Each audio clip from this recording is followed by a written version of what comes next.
नमस्कार दोस्तों, मेरा नाम है हिमांशु सरीन और आप सभी का स्वागत करता हूं अपने YouTube channel Himanshu Sareen facts में।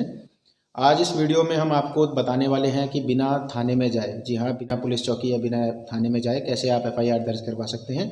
कुछ ऐसे इंटरेस्टिंग फैक्ट जो है मैं आपके सामने रखने जा रहा हूँ, जिसके ज़रिए आप लोगों का थोड़ा बहुत ज्ञान बढ़ सकता है। तो आगे बढ़ने से पहले आप सभी लोगों से गुजारिश है कि अगर ये वीडियो आप लोगों को पसंद आए तो ज़रूर लाइक कीजिएगा, सब्सक्राइब कीजिएगा मेरा चैनल और कमेंट्स करके आप अपनी क्यूरीज बता सकते हैं, पूछ सकते हैं मेरे साथ कि आपको क्या दिक्कत आ रही है, और भी कोई समस्या आप लोगों को आ रही हो तो आप मेरे साथ साझा कर सकते हैं, मैं ज़रूर उसका जवाब दूंगा। तो सबसे पहला तरीका है FIR दर्ज कराने का उपस्थित होकर के। जी हाँ, सबसे पहला तरीका जो आम तरीका होता है, आप लोग जाएँ थाने में और अपनी शिकायत लेकर जाएँ, उसे एक पर्चे पर लिखें, बताएँ अपने जो वहाँ के थाने में जो भी इंचार्ज वगैरह हैं, जो भी पुलिस वाले आपको मिलते हैं, उनको बताइए कि आपके साथ क्या घटना हुई है।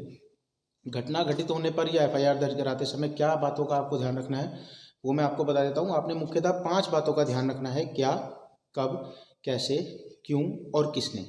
ये 5 चीज़ें ऐसी हैं जो आपको FIR में ज़रूर दर्ज करानी चाहिए। क्या यानी कि क्या हुआ है आपके साथ, क्या घटना घटित हुई है, कैसे हुई है, कहाँ हुई है, किसके द्वारा हुई है, और अगर कोई उसका आपको लगता है कारण था कि आपकी पहले कोई रंजिश थी या अकारण हुआ है, तो वो भी आपने इसमें मेंशन करना है। तो ये 5 चीज़ों का आपने ध्यान रखना है।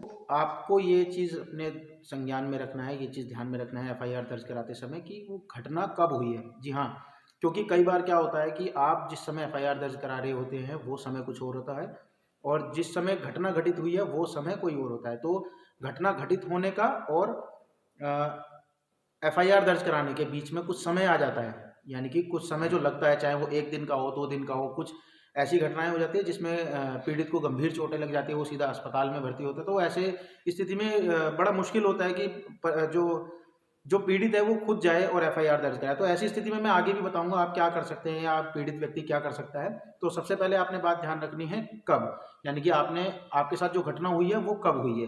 दूसरी सबसे जरूरी बात है मित्रों, कहाँ।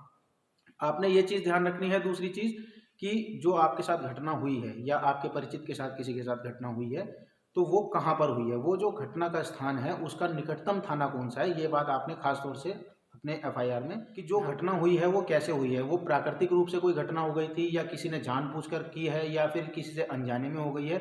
जो घटना है या फिर जो अपराध हुआ है वो किस तरीके का था, वो कैसे हुआ है, वो आपको। चौथा जो है सबसे ज़रूरी पॉइंट है, वो है क्यों। आपको पता होना चाहिए कि जो भी आपके साथ घटना घटी है या जिसने किसी ने आपके साथ हमला किया है या आप पे हमला किया है, वो क्यों किया है। अब दो ही कंडीशन होगी, या तो आपको पता होगा या तो नहीं पता होगा।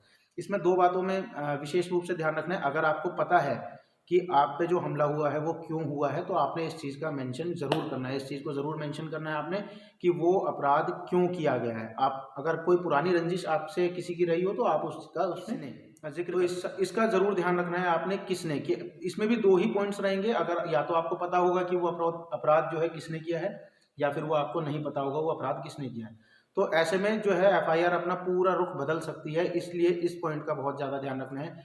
अगर आप उस व्यक्ति को जानते हैं या अगर आपके पास उस व्यक्ति की कोई ऐसी पहचान है जिसमें ये पता लगाया जा सकता है कि वो व्यक्ति कौन है या वो कौन है जो जिसने अपराध किया है या जिसने आपके ऊपर हमला किया है या जो भी घटना घटी है, अगर वो घटना करने वाला व्यक्ति के बारे में आप जानते हैं, तो इस पांचवें पॉइंट की आपको समझता हूँ कि आप सबको समझ में आ गया होगा कि 5 मुख्य बिंदु क्या है FIR दर्ज कराने के लिए। ये 5 बिंदु मैंने आपको बता दिए। आइए मित्रों, अब बताते हैं कि किस किस तरीके से आप FIR दर्ज करा सकते हैं। जी हाँ, पहला मैंने जो आपको टॉपिक बताया था, बिल्कुल सही बताया था कि आप बिना थाने में जाए भी FIR दर्ज करा सकते हैं। लेकिन जी हाँ, लेकिन इसकी कुछ जो है कंडीशंस होती है कि क्या परिस्थितियां ऐसी है जिसमें आप बिना थाने में जाए अपनी FIR। तो पॉइंट आपको पता ही है कि FIR कैसे दर्ज होगी। आप थाने में जाएंगे और लिखित एक एप्लीकेशन वहां पर पुलिस वालों को देंगे, बताएंगे। तो ये हो गया सबसे पहले उपस्थित होकर के, जो आप सभी जो जो भी करता होगा वो आम तरीके से इस तरह से FIR दर्ज करता है। मित्रों, दूसरा तरीका है फ़ोन से। अगर आप आपके साथ कोई संज्ञेय अपराध हुआ है या आपने कोई संज्ञेय अपराध होते हुए देखा है, तो उसकी रिपोर्ट, उसकी FIR आप संज्ञेय अपराध की जो FIR है वो फ़ोन के माध्यम से भी दे सकते हैं। बिल्कुल, सुप्रीम कोर्ट के डासन वर्सेस केरल के एक केस में सुप्रीम कोर्ट ने ये कहा है कि अगर कोई संज्ञेय अपराध ऐसा होता है और उस केस की जानकारी, उस घटना की जानकारी अगर पुलिस को फ़ोन के माध्यम से मिलती है, तो पुलिस वाले खुद परिवादी बन करके उस मामले को दर्ज करेंगे, उस पर FIR दर्ज की जाएगी और जो भी घटना बताई गई है या जो भी उसके प्रकरण बताए गए हैं, जो बिंदु बताए गए हैं, उनके आधार पर वो एफआईआर दर्ज होंगे और अपने हस्ताक्षर से पुलिस परिवादी बन करके एफआईआर दर्ज करेगी। संज्ञेय अपराध होने पर आप फोन पर एफआईआर दर्ज करा सकते हैं। तो तीसरा भी इसी से जुड़ा हुआ है। अगर आप समझ रहे हैं कि फोन पे हो रहा है, यानी कि डिजिटल माध्यम से हो रहा है, आपकी बिना उपस्थिति के हो रहा है, तो आप ईमेल से भी अपनी एफआईआर दर्ज करा सकते हैं। जी हाँ, अपने राज्य की पुलिस को या अपने थाने के निकटतम, जो भी आपको आपके निकटतम थाना लगता हो, अगर आपके पास उसकी ईमेल आईडी है, तो आप अपनी ईमेल आईडी के माध्यम से मेल लिख करके अपनी ऑफिशियल आईडी से, अपनी आईडी से एफआईआर दर्ज करा सकते हैं।